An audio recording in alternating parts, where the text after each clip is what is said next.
Dov Zakheim is an ordained rabbi and reportedly holds Israeli citizenship. Zakheim attended Jews College in London and became an ordained Orthodox Jewish rabbi in 1973. He was adjunct professor at New York's Jewish Yeshiva University. Zakheim is close to the Israeli lobby. Dov Zakheim is also a member of the Council on Foreign Relations, or CFR, and in 2000 a co-author of the project for the New American Century's position paper titled Rebuilding America's Defenses, advocating the necessity for a Pearl Harbor-like incident to mobilize the country into war with Israel's enemies, mostly Middle Eastern Muslim nations. He was appointed by Bush as Pentagon Comptroller from 4th May 2001 to 10th March 2004. At that time, he was unable to explain the disappearance of $1 trillion.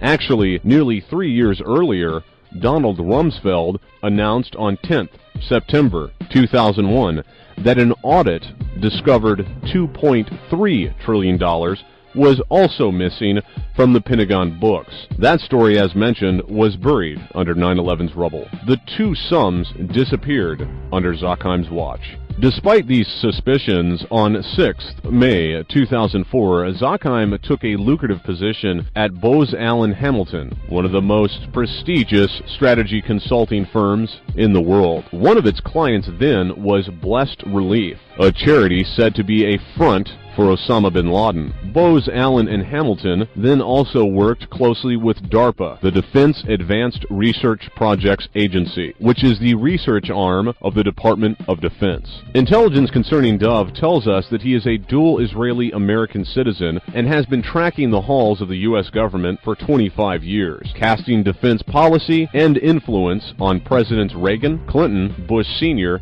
and Bush Jr. Further intelligence points out that most of Israel's armaments were gotten thanks to him. Squads of U.S. F-16s and F-15s were classified as military surplus and sold to Israel at a fraction of their value. Dov Zakheim's SPC Corporation provided the flight termination system and command transmitter system. Some people have posited that the planes that flew into the towers were remote controlled. Although sounding like science fiction to the average person, this technology has existed for several decades. In an emergency situation in which pilot and co-pilot have been incapacitated, ground control can take control of a plane and fly it safe and sound to its destination. The argument for the use of this technology would be to say that to ensure that the planes met their targets, instead of relying on some supposed suicide hijackers who might bail out at the last minute, remote control technology was used. We are not here to argue for this point, nor disagree with it, but it is more than telling that System Planning Corporation, or SPC, designs, manufactures, and distributes highly sophisticated technology that enables an operator to fly by remote control as many as 8 different airborne vehicles at the same time from one position either on the ground or airborne. System Planning Corporation markets the technology to take over the controls of an airborne vehicle already in flight. For example, the flight termination system technology could hijack hijackers and bring the plane down safely. The flight termination system can be used in conjunction with the CTS technology that can control up to 8 airborne vehicles simultaneously.